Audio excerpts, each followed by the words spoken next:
Hey everybody, Joe, Redneck Collector, coming at you with another video, and I am super excited about today's video. Probably one of the best mail days I've ever had as a collector, so super excited to show some stuff off. One of them I've alluded to in other videos. It has taken a Odyssey route to get here through eBay authenticity and the snowstorms that kind of gripped the Midwest, so it took forever to get here. The other two are more recent pickups, but they all tie in together. And they all kind of go back to, if you watch my goals video for this year, one of the things that I talked about is how some of the books I've been reading have been influencing some of my pickups. And this book right here, The Gashouse Gang by John Heidenreich. I'm not sure exactly how you say his name. I will say that a good friend of mine, Mike, is basically quoted in this book for some research purposes, if you will. So very, very cool kind of connection there. But this is a great book. Even if you're not a huge Cardinals fan, it's a great baseball read, right? And one of the reasons I wanted to read it is not just the Cardinals, but because my grandpa, who was born in the late 20s, so he was very young when the Gashouse Gang was around, but everybody knew who they were. If you read the book, it talks about what an impact they had on the city of St. Louis and baseball, and just what a colorful group of players. Some of them honestly didn't get along. There was a lot of big egos on the team, several big contradicting kind of egos going. And it's just a great, great book. And it is, I would say, an easy read. So it's not something that is going to take a long time to read, at least in my opinion. Not too many big words for a redneck like myself. So really enjoyed it. So that has influenced some of the things that I wanted to pick up. But really, it just goes back to the stories my grandpa would talk about, the Gashouse Gang, and him being a huge Cardinal fan and growing up in St. Louis and being part of the Knothole Gang and going down to Sportsman's Park and talking about it. But this would have been kind of the beginning of his fandom, would have been this group of individuals. So reading the book, thinking about my grandpa, of course, nostalgia drives pretty well, I think, everything, and a sense of history drives everything we do in this hobby, or at least I think it does. So I've been on the lookout for some cards. So I'll show you the big one last, but the more recent pickups, I actually got both of these from the same seller, and this is the same seller that I bought my 34 Goudey Frankie Frisch, which I would show right now, but it is at SGC getting graded. But this is a 34 Goudey Jim Rip Collins. So this was the first baseman for the Gashouse Gang. He actually played for the Cardinals on a few different World Series teams for him, I believe. And he was the co-leader in home runs in 1934, the year that the Cardinals won the World Series against the Detroit Tigers in 7 games, no less. So it was really cool to have that. And just, for those of y'all, I know it's a hot topic in our world to talk about, pre-war. And I've went down the rabbit hole now, thanks to a lot of different influencers, but special shout out to my pre-war pusher, Aaron, over at Value Vintage.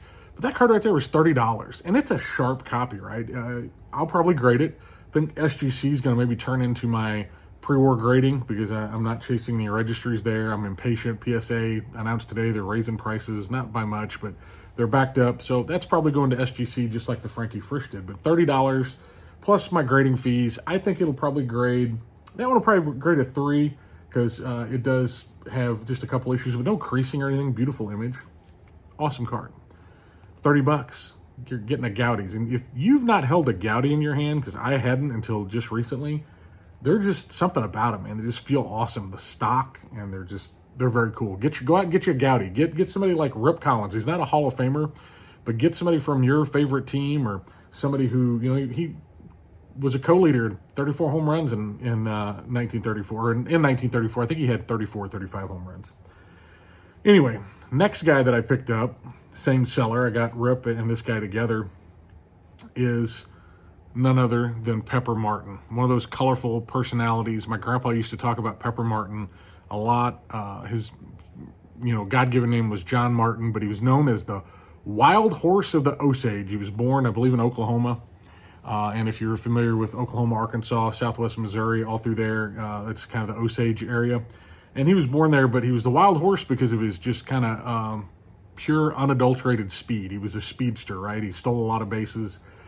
Played, not known for his defensive prowess, but he played all over the field. He played third base and outfield and the substantial amount of games over. And if you read the book, you'll read about some great plays he made, but then you'll also read about games where he had just tons of errors. So just seemed like a larger than life. And this is a 35, 36, Diamond Stars. And look at the color on that. Look at the image, the smiling face, like the follow through of the bat. You can see the birds on the bat on the Cardinal uniform.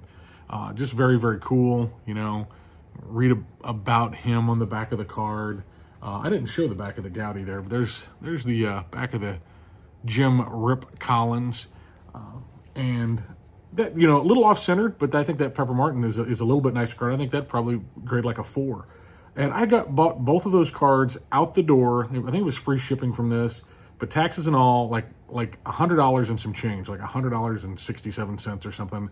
I got both of these cards, both around the time of this Gas House Gang, this motley crew of ball players that came together and won the 1934 World Series. But with Pepper Martin, and I know I'm going back and forth here because I love it. It's beautiful. Look at that smiling face. With him, he also was really the hero of the 1931 World Series where the Cardinals beat the A's. And he hit 500 in that series. He had like 12 hits, 4 doubles. He had 1 homer, but he had 5 stolen bases and drove in like 5 RBIs altogether. I think he made a big play with his glove. So yeah, he was considered a hero. He got like the Associated Press Male Athlete of the Year, I think, after that performance in the 31 World Series. So he was lucky enough to be a part of the 31 World Series win and the 34 World Series win. So very, very cool stuff. I'm so jazzed about having those in my collection, but I'm way more jazzed about the next one. And this one, I didn't call this one out on my goals video because I think I had bought it or I had put the offer in on it, but this was actually, I had to delete it or I had it digitally and I had it written down, but I pulled it off my list. So I didn't talk about it in the video because I got it. And this is a big one for me. And you know what is awesome is that these cards came in literally today. I just got them out of the mailbox a little while ago. And January 16th is his birthday. So how appropriate that here I am nerding out about him. Hopefully, he's touched by this or thinks it's cool or whatever, wherever, he's at. But January 6th, 1910 was his birthday. So on his birthday, I celebrate the great Jerome, or Jay Hanna, if you go by the book, different accounts, but Jerome Dizzy Dean. 1933 Goudey. Considered his rookie card. He does have a 1931 Metropolitan premium or picture pack that I'd love to get a hold of one of those. But this is his rookie card, this 33 Goudey, and look at the colors on it. It looks great. It's a 1. It's got issues, but those issues don't break. Those creasings don't break the color hardly at all on the card. There's like one little spot, and on the back, can kind of see a little bit of those creases going through, but just an amazing card. Wasn't sure I'd ever own one of these, and this one came up. I thought a really good deal on this. I think out the door, he had it listed for $4 or $4.50, and I kind of went in low, and I got it for $3.25 plus shipping and all that. It was like $338. And if you go look at a lot of the ones on this 33 Goudey, and this is what I love about vintage is, a lot of people, if you're just ruled completely by the number, this is where I agree with Mr. President Mangini and a lot of others, that if you ruled by the number, you're going to be like, I don't want a 1.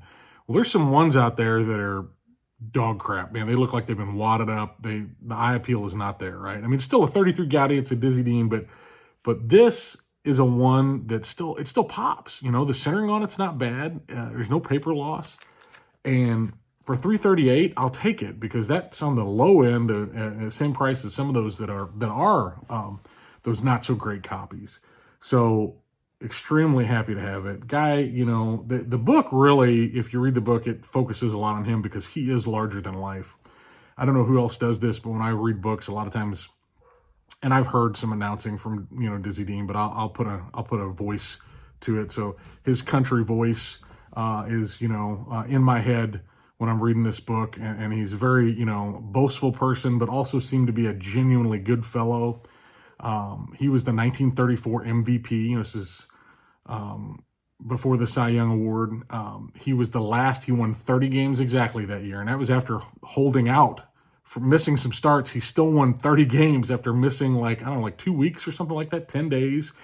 And this is when he was pitching every second or third day. Him and his brother Paul, he always said, me and Paul, and I'm going to pick up a Paul Dean or a Daffy Dean card to go with this collection. But him and Paul, like, they won combined, I think, 49 games. Yeah, he won 30, Paul won 19. 49 games between the two of them. So he's the last 30-game winner in the NL. He struck out, I think it was technically his rookie season. He struck out 17, which was the mark there for a while against the Cubs, no less, 17. So did some amazing things, but really just kind of flamed out. He was, he came up for a cup of coffee in 1930. I think his debut was a complete game win against the Pirates, and then didn't pitch at all in 31, missed out on the 31 World Series, and then came back in 32 and won 20-some-odd games and 190 strikeouts and just powerhouse in 32. Was awesome again in 33, and then 34 was the legendary season that I just talked about and is the focus of the book. But he had one more. I think 35 was like really his last decent year, and then he kind of had an arm injury and just was never the same, but became a broadcaster down the line. Just an awesome story. Cannot recommend this book enough. Read about it. It's a big focus on him, but it's not just about him. A lot of them, Branch Rickey and Pepper Martin and Frankie Frisch and Leo Durocher. 33 Gaudy Leo Durocher's really high on my list. So I've just had a lot of fun with this. I feel like I'm connecting with my grandpa, but I'm connecting with Cardinals history, baseball history, and on his birthday, I'm connecting a little bit with Dizzy Dean. So super jazzed about all this. And that's what this is all about, right? This mail day was just like, I couldn't believe it. These cards were bought like 2 weeks apart, but they all came to the mailbox on one day, and just like, oh, it was meant to be. This is awesome. So really just had to get on here, make a video, share it, show it off. I'm super excited about it. I've got some other pickups, but we'll save those for another video. I had to make this one about the Gas House Gang, and I'll keep you all updated as I add those pieces, as I get my Frankie Frisch back from grading, as I pick up that Leo Durocher. I will share those too, because I'm gonna add those players along with the love of the oh my god, I can't spit it out, along with the glory of their times players I'm working on, because these books have influenced me that much, and I want to feel some connection with these players by picking up some of their cards. So got some cards coming that'll fit my glory of their times PC as well. But anyway, thank you so much for continuing to watch, like, subscribe, all that stuff, comment. Really appreciate it. It gives me an outlet to share this with, because outside of a handful of friends that I've made in this hobby that I get to text, I look forward to getting on here and sharing it all with you. So thank you all very much, and we'll see you soon. And just like me and Dizzy, instead of me and Paul, me and Dizzy, keep it a little redneck.